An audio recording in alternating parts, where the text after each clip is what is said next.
Hello, my name is Kenneth Satria. Within the enrichment program, I was placed in alternative track because at the time I couldn't find a place that would take me for internship. There are many tasks, but I think my favorite one was the projects done in April, and it continued across the other months in a spin-off fashion. Now, setting the scene here, we just finished an animation project for March, an infographic about the animation process. So, our lecturer briefed in presentation, we were going to be creating a science fiction world this time. The setup was relatively simple. We were supposed to design two islands, one wasteland junkyard with a race of robots living in it, another a sort of paradise island. Within this story, there are three types of robots we were supposed to design. First is the X type. They're huge destructive robots characterized as antagonistic for the story. The Y type, a smaller bodied intelligent robot with good qualities. And then finally the Z type, which are humanoid, capable of fighting and will have characterizations that can be either good or bad.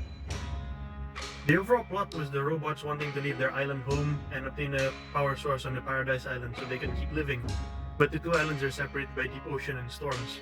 At first I thought it was a little constrained and struggled on how to really express myself without overstepping on what was being briefed. But I quickly found ways around things and of what I could use for inspiration. Fresh off Warframe and Prometheus as inspiration, I designed the X-robots as faceless, monolith-looking beings. More alien as in the context of my story, they are created in an era long after human design.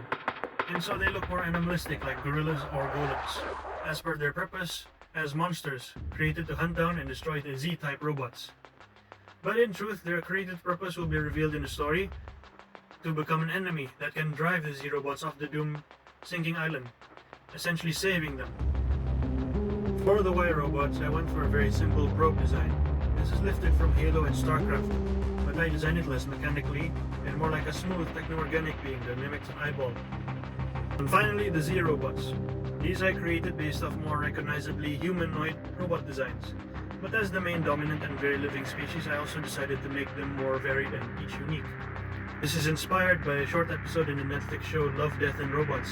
I thought multiple variants of robots would make them more interesting to see interact with one another. These designs are mainly based off old school style scene with Iron Giant and Astro Boy to give a sense of innocence and cartoonishness that the audience can connect with. But for the others, merging it with more mature examples of robots from games like Portal and shows like Transformers Prime to create a less predictable looking character. And thus ends our first dive into the world building in this alternative track. But later projects serve to greater expand our storytelling and design work for the world we created here. So as our lead lecturer Patunjung reminded us, being a part of the alternative track doesn't mean that you are unwanted for internship. It offers many new experiences and skills that equal to it. And I must say it definitely has. And I'm very thankful and quite proud to be here.